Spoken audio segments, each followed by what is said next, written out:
des petites filles qui jouent aux grandes dans des concours de beauté. Ces images vont peut-être disparaître en France. Le Sénat a voté l'interdiction des concours de minimis pour les enfants de moins de 16 ans. Ne pas laisser croire aux petites filles qu'elles ne valent que par leur apparence. Tel est le but du Sénat, qui s'était déjà penché sur ces concours en pointant du doigt les tenues trop courtes ou les positions suggestives des petites filles.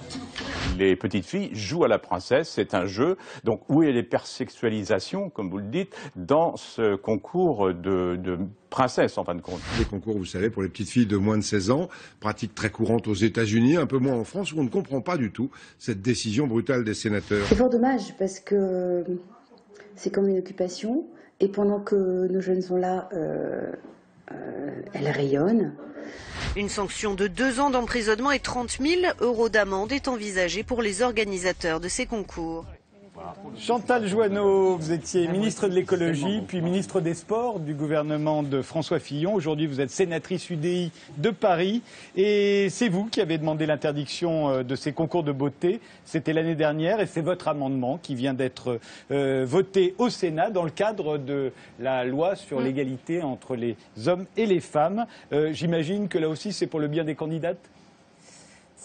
Alors il y a 2 sujets. C'est un pour le bien des enfants, mais je n'accuse pas les parents, parce que bien souvent les parents ne sont pas au courant des conséquences que ça peut avoir sur leurs propres enfants.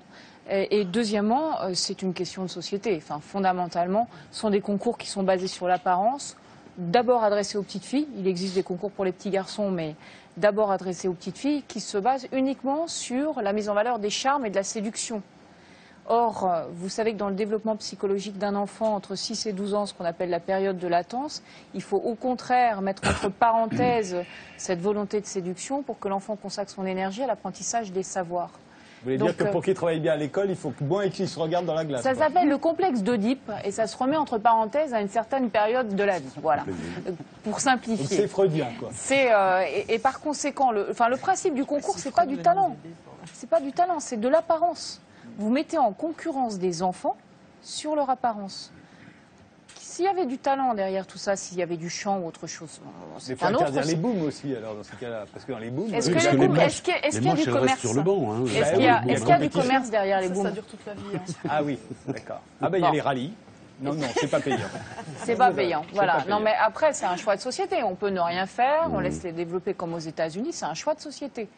Je suis d'accord. Après, on peut envoyer un message ou dire, bon, bah non, finalement, on laisse faire. Et cette vague d'hypersexualisation qui est apparue dans les fins des années 90 au moment du porno chic, c'est à ce moment-là, d'ailleurs, que ces concours ont été créés, à peu près dans la même période. En France, hein, parce qu'aux États-Unis, c'était plus... Aux États-Unis, c'est plus ancien. Et on laisse faire cette vague. C'est un choix. C'est un choix. Malheureusement, je ne suis pas sûre que l'interdiction soit la bonne réponse. Je crois que l'utilisation de ces enfants comme faire-valoir existe depuis très longtemps et trouvera d'autres formes. Là encore, je pense qu'il faudrait éduquer. On ne devient pas parent juste en accouchant d'un enfant. Qu'est-ce qui nous dérange finalement? En effet, il y a les mêmes concours pour l'orthographe, pour les petits génies. Il y a les équipes de France qui recrutent dès l'âge de 13 ans, où on met, j'en ai fait partie, où on met très jeune au risque de très graves accidents. On peut y laisser vraiment beaucoup de soi également. Dès l'âge de 13 ans, on est engagé dans un processus de concours, de compétition qui peut être destructeur lui aussi. Là, ce qui dérange, en effet, c'est la mise sur le marché du désir à un âge où il n'y a pas encore de maturité sexuelle. Bien sûr que c'est dramatique, mais je ne suis pas sûre que l'interdiction, ça va créer une frustration, donc un désir encore plus fort de la part de ses parents ou de ses mères. Ou de ses enfants. Ou de ses enfants. Je pense que là, il y a un vrai travail d'éducation et là encore une vraie réflexion de société à avoir plus profonde, malheureusement. Mais je vous rassure, il n'y avait pas que l'interdiction. Hein. Ça n'est qu'un des éléments des 12 recommandations du rapport qu'on avait fait sur le sujet. Quelles sont les autres? Parce que quand l'amour devient pathologie comme cela, comment on intervient sans être un état interventionniste? Les autres recommandations, il y a justement l'explication aux parents du développement psychologique de l'enfant. Parce qu'auparavant, on savait pourquoi on disait non. Au sein des familles, on se transmettait ces savoirs. Aujourd'hui, non. Et le pourquoi c'est légitime de dire non, pourquoi c'est légitime de séparer ce qui peut être le jeu du déguisement du concours qui, lui, devient une norme. Effectivement, nous, en tant que parents, en faisant ce rapport, j'ai découvert des choses. J'ai des enfants, j'ai découvert des choses extrêmement intéressantes. Donc, il y avait des préconisations, notamment pour que les parents, dans le cadre de l'école, vous pouvez leur remettre, dans le cadre de la valise des parents, des éléments d'information, il n'y avait pas que l'interdiction. C'est l'élément peut-être effectivement le plus fort et le plus symbolique. J'étais moi-même étonnée du retentissement médiatique que ça a pu avoir, parce qu'il y en a quelques-uns des concours de minimisme, et pas tellement en France. On intervient très en amont d'un problème en réalité. Alain Pocard. J'ai l'impression, vous savez, on a beaucoup parlé du désir d'enfant, mais j'ai l'impression que les parents de ces jeunes filles ont plutôt un désir de caniche nain ou de chat angora. Et ça me semble juste. C'est pour ça que je suis plutôt pour votre loi. Enfin, ça me semble. Pardonnez-moi. J'ai été là pour faire le ronchon et pas mais ne vous forcez en rien, André Comte-Sponville. Moi, pour le coup, l'interdiction ne me choque pas, en effet. D'abord, il s'agit d'enfants. Et il est légitime de protéger les enfants. Ce qui me gêne un peu, c'est l'âge de 16 ans. Parce que la période de latence, vous l'avez dit, c'est jusqu'à 12 ans. Exactement. Ans. Mais ceci dit, je vais être honnête avec vous. J'ai placé la barre haut parce qu'on peut toujours négocier ensuite. Voilà. Mais donc moi, je pense que là, pour l'instant, ça a été voté tel quel. Je pense que 14 ans. Ça va y pas passer. Je pense que 14 ans ou 15 ans serait une meilleure limite parce qu'il s'agit de protéger les enfants plutôt que les jeunes gens. Mais j'ai aussi une autre raison de ne pas être opposé à l'interdiction et d'avoir horreur de ces spectacles de minimisme, c'est que ce sont quand même des spectacles sexistes. C'est-à-dire que fondamentalement, présenter une petite fille de 12 ans comme objet sexuel, il y a quelque chose, moi, qui attendez, parce que objet sexuel, c'est pas toujours caractérisé. Pas toujours. Pas alors, toujours, mais parfois. Attendez, regardez. Mais même simplement comme objet esthétique, le côté caniche-nain, si vous voulez. Voilà.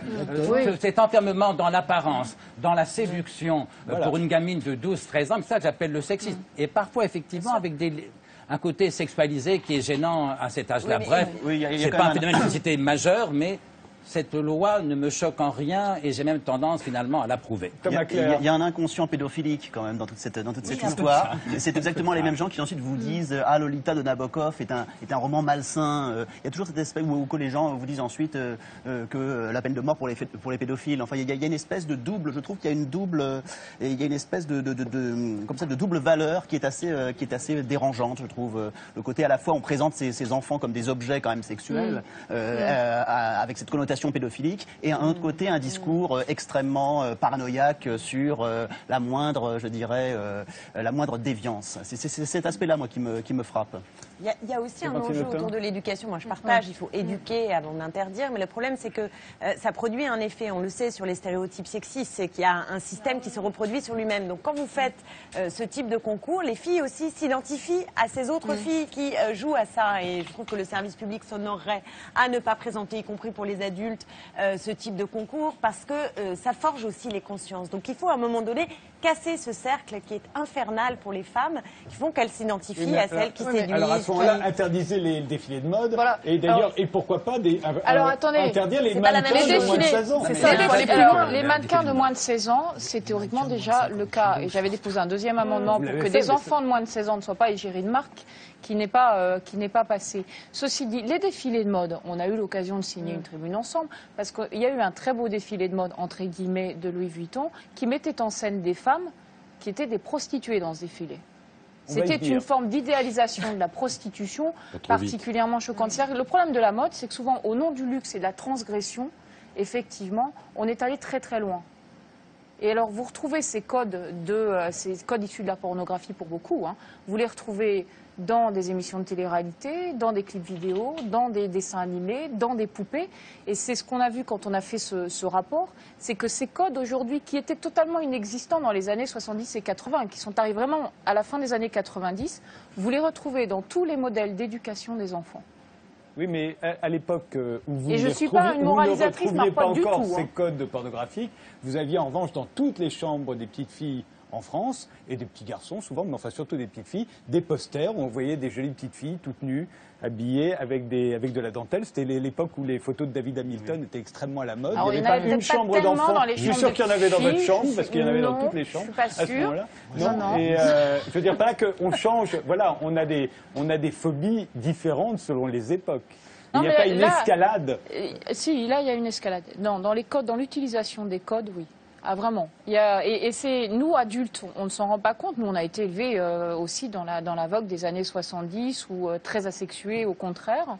Mais ce retour de la fin des années 90 qui est très marqué, on ne s'en rend pas compte. Mais vraiment, je vous invite à aller regarder dans le détail ce que voient nos enfants et les codes qu'on leur renvoie. Les petites filles se présentent comme ça. Après, ça avance doucement. Hein. Je veux dire, il y avait Martine à la plage. On a l'équivalent aujourd'hui sur beaucoup de sujets pour l'éducation des garçons et des filles. C'est quand même d'un sexisme affligeant. Ça continue, ça prend des formes. Martine à la plage paraît très ringard, mais vous lisez encore aujourd'hui Petit ours brun ou d'autres trucs pour les mômes. C'est affligeant de sexisme dès le plus jeune âge. Donc ça, plus en effet cette espèce d'ambiance de séduction, de sexualité très tôt, hein, aussi très le string, il y a des gamines très jeunes en dessous de ce que vous dites et tout. Il y a quelque chose qui... Il y a quelque chose de malsain et c'est un marché. Et c'est un marché. Ça a été chiffré, identifié au Royaume-Uni. Le marché des préadolescents, donc l'utilisation de la sexualité chez les préados, c'est 1 milliard d'euros. C'est un marché. Éric Dupond-Moretti. Est-ce qu'il faut légiférer le mauvais goût des parents? C'est ça la question. Bah, enfin, on ne va pas au-delà des concours de minimis, je vous rassure. Hein. Pardon? Je dis on ne va pas au-delà des concours de minimis, je vous rassure. On peut Mais pourquoi?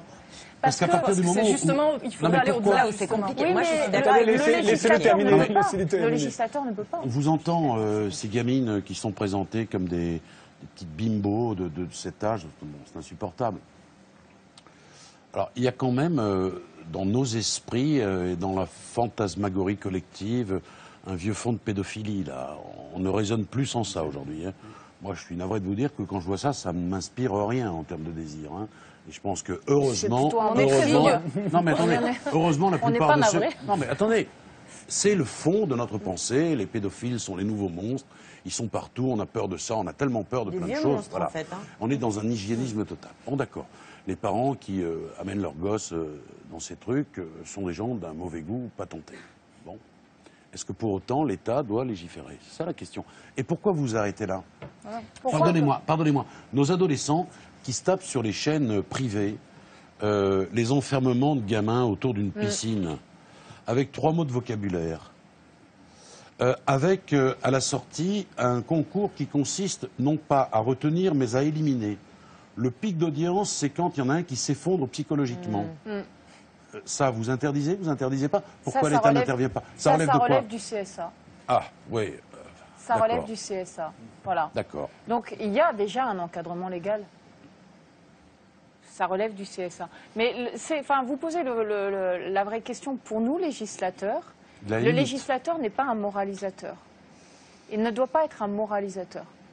Donc, pour nous, le débat, effectivement, était de trouver la juste limite de ce qui pouvait relever de la loi et de ce qui relève de l'éducation, d'une meilleure information, parce qu'on voit bien effectivement des rapports entre garçons et filles se dégrader. Quels sont les critères objectifs qui vous permettent de dire que vous n'avez pas franchi cette limite?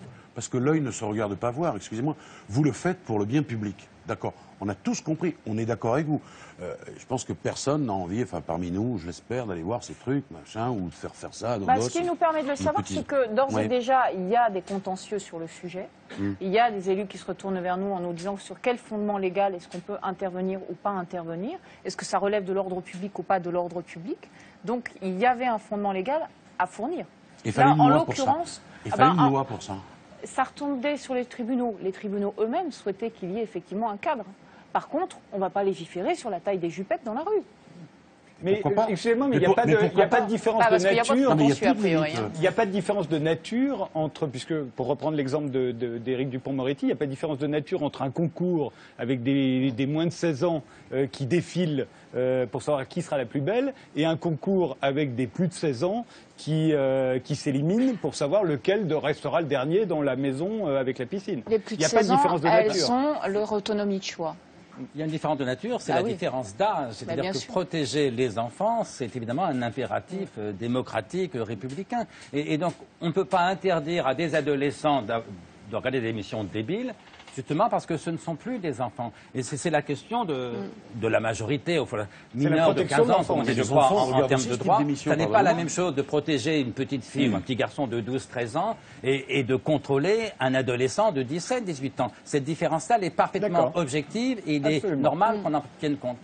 J'ai parfaitement compris. Un mot Moi, ce qui me dérange surtout, je crois, c'est la marchandisation. En effet, dans beaucoup des campagnes publicitaires dont on a parlé, les jeunes mannequins qui sont recrutés souvent vers l'âge de 12-13 ans ont très souvent 14 ans, parfois moins, en tout cas moins de 16 ans. Je pense que le vrai danger, en effet, il n'est pas immédiatement, en tout cas chez nous, encore heureux, dans les concours de minimis, mais dans la marchandisation de l'aspect sexualisé de jeunes femmes qui n'en ont pas encore l'âge. Et ça, à mon sens, c'est le vrai danger. Je voudrais en effet que l'État aille plus loin. Et quitte à intervenir, le législateur, en effet, n'est pas moralisateur, mais il agit selon l'éthique. Il est donc toujours sur le fil entre espace privé et espace public. Et là, avec ce genre de campagne en 4x3 dans toutes les villes, on ne peut pas fermer les yeux pour ne pas les voir. Moi, je voudrais qu'on arrête de mettre sur l'espace public ce qui est de l'espace privé, c'est-à-dire le devenir sexuel d'une jeune femme de 14 ans. Et je voudrais que les marques s'y engagent et que l'État intervienne là-dessus. Là, je serais réellement fière de ce genre de loi. Ouais. Autre interdiction.